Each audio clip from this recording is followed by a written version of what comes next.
नमस्कार फ्रेंड्स, मेरा नाम है doctor Jaiveer Shah, D mechanical, ME automobile, PhD, Indian patent agent 3339। आज हम इस वीडियो में बात करेंगे सेक्शन नंबर 70 के बारे में, 71 के बारे में और 72 के बारे में, जो रिलेट करते हैं इंडियन पेटेंट एक्ट 1970 को। अगर आप इंडियन पेटेंट एजेंट की प्रिपरेशन कर रहे हैं एग्जाम की, या फिर इंडियन पेटेंट एक्ट या रूल्स जानना चाहते हैं, या फिर प्रोफेशनली उसको यूज करना चाहते हैं, या फिर इस नॉलेज का यूज करके थोड़े से पैसे कमाना चाहते हैं, तो आपके लिए ये चैनल बेस्ट है। सब्सक्राइब कर लीजिएगा। मैं इसी इंटेंशन के साथ सारे वीडियोस बनाता हूँ। चलिए बात करते हैं सेक्शन नंबर 70 के बारे में, जो बता रहा है पावर ऑफ रजिस्टर, ग्रांटी और proprietor to deal with patent. Register grantee किसे कहते हैं? रजिस्टर ग्रांटी उसे कहते हैं कि पेटेंट एक पर्सन के नाम पे है। अब उस पेटेंट का यूज करके उस पर्सन ने किसी और पर्सन को रजिस्टर किया है, as in case of assignment, as in case of shipments, as in case of mortgage, कुछ भी करके उस पर्सन ने उस पेटेंट के साथ नए पर्सन को असाइन किया है, तो उसे कहा जाता है रजिस्टर ग्रांटी, जिसका नाम रजिस्टर में है। और प्रोपराइटर भी कहा जा सकता है, to deal with the patent. तो वो पेटेंट के साथ किस तरीके से डील कर सकता है उसके बारे में बात करनी है। So person of which notice is entered in the register, जैसे मैंने आपको कहा कि वो असाइनी हो सकता है, वो मॉर्गेजर हो सकता है, वो लाइसेंसी हो सकता है, लाइसेंसर हो सकता है, जिसके नाम पे लाइसेंस किया गया हो पेटेंटी के द्वारा।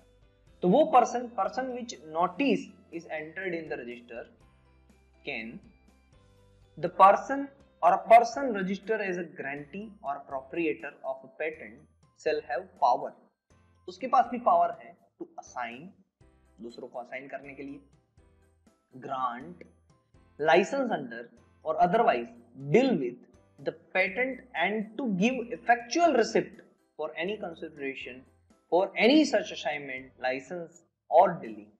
ऐसे भी यानी कि वो पर्सन भी असाइनमेंट असाइन कर सकता है, ग्रांट कर सकता है लाइसेंस को, या फिर इफेक्चुअल रिसिप्ट दे सकता है उस प्रोसेस या फिर उस प्रोडक्ट से बने हुए प्रोडक्ट के लिए या फिर प्रोसेस के लिए। सेक्शन नंबर 71 क्या कहता है? Rectification of register by appellate board upon request. अभी तो अपीलेट बोर्ड नहीं है, तो जहां पर भी अपीलेट बोर्ड बता रहा है ना, वहां पर आप आईपीडी समझिए, intellectual property division at high court.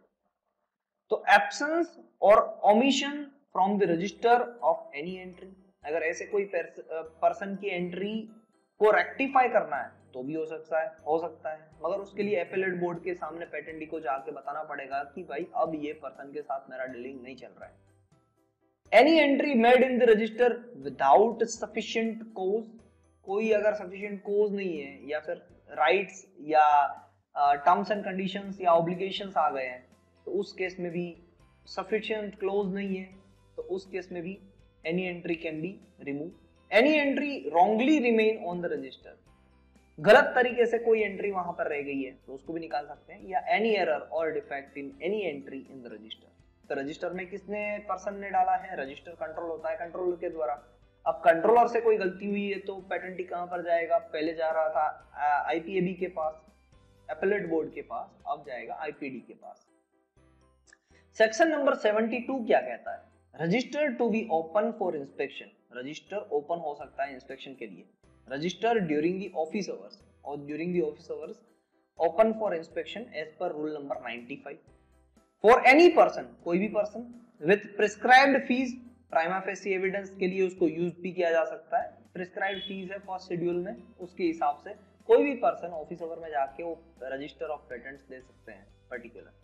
As per the rule 88, authorised person, क्योंकि अब उन्होंने पेमेंट कर दिया है फीस का, तो कंट्रोलर उनको ऑथोराइज करेंगे, तो वो authorised person from controller can be given access to electronic form of register. तो उस पर्टिकुलर चीज की या तो डिस्क बना के या तो फ्लॉपी बना के, कुछ भी बना के उसको अगर कंट्रोलर अप्रूव करता है ना, तो उस चीज को प्राइमा फेसी एविडेंस के तरीके से भी यूज कर सकता है वो पर्सन जो पर्टिकुलर टाइमिंग के लिए ऑथोराइज्ड है उस रजिस्टर को देखने के लिए।